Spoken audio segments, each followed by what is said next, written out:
উজান থেকে নেমে আসা পাহাড়ি ডলের কারণে গত কয়েকদিন কানাইঘাট বাজার বন্যার পানিতে ডুবেছিল। আর সেই বন্যার পানি গতকাল থেকে কমতে শুরু করেছে এবং আজকে কানাইঘাট বাজারে আর বন্যার কোনো পানি দেখা যাচ্ছে না। বন্যার পানি না থাকার কারণে মানুষজন তাদের দোকানপাট খুলতে শুরু করেছেন এবং ব্যবসা বাণিজ্য স্বাভাবিক হচ্ছে বলে মনে হচ্ছে। কানাইঘাট পুরো বাজারটি আপনাদেরকে আমরা দেখানোর চেষ্টা করছি। এখানে বন্যার পানি কমে যাওয়ার সাথে সাথেই মানুষজন তাদের দোকানপাট খুলছেন এবং ব্যবসা বাণিজ্য পুনরায় তারা চালু করার আজকে থেকে অবশ্যই অনেকটা তারা সুযোগ পেয়েছেন। আর যদি বৃষ্টিপাত না হয় তাহলে কানাইঘাট বাজার থেকে হয়তো পুরোপুরিভাবেই বন্যার পানি ছেড়ে যাবে। তো আমরা কানাইঘাট বাজারটি আপনাদেরকে দেখানোর চেষ্টা করছি। এই বাজারটি গত 2-3 দিন বন্যার পানিতে প্লাবিত ছিল। আসলে আপনারা জানেন উজান থেকে নেমে আসা পাহাড়ি ডলের কারণে সর্বপ্রথম কানাইঘাট উপজেলায় এই বন্যার পানি হয়। আর সুরমা নদী এবং লুবা নদীতে অতিরিক্ত পানি হলেই কানাইঘাট বাজারটি বন্যার পানিতে ডুবে যায়, যে কারণে কানাইঘাট বাজার অনেক ক্ষতিগ্রস্ত হয়, বাজারের ব্যবসায়ীরা অনেক ক্ষতিগ্রস্ত হয়।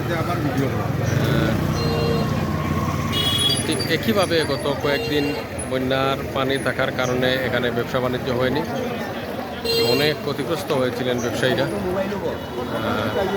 আজকে আপনারা দেখতেই পাচ্ছেন যে পুরো বাজারেই মানুষজন রয়েছেন এখানে এবং নীরবে নির্বিঘ্নে অনেকেই তাদের ব্যবসা বাণিজ্য করার সুযোগ পাচ্ছেন।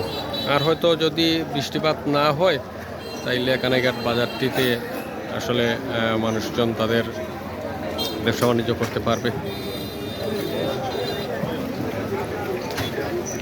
আমরা কানাইঘাট পূর্ব বাজারটি আপনাদেরকে এখানে দেখানোর চেষ্টা করছি।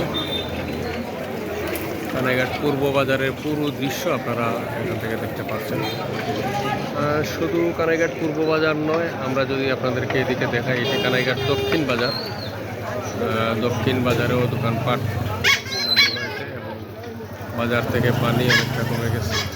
ঠিক একইভাবে আমরা কানাইঘাট উত্তর বাজারটি যদি আপনাদেরকে দেখানোর চেষ্টা করি, ঠিক কানাইঘাট উত্তর বাজারেও আপনারা দেখতে পাচ্ছেন এখানে দোকানপাট খোলা রয়েছে এবং সিএনজি, অটোরিকশা, লেগুনা সহ সকল ধরনের যানবাহন চলাচল করছে। তো সুপ্রিয় দর্শক, কিন্তু আপনারা ভালো থাকুন, সুস্থ থাকুন এবং নিরাপদে থাকুন।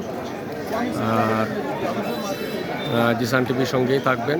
আমরা এভাবে কানাইঘাটের যেখানে যে সমস্যা রয়েছে সেগুলি একে একে আপনাদেরকে দেখানোর চেষ্টা করব।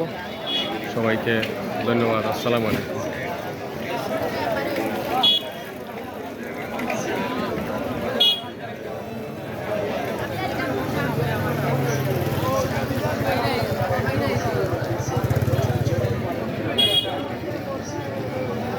China.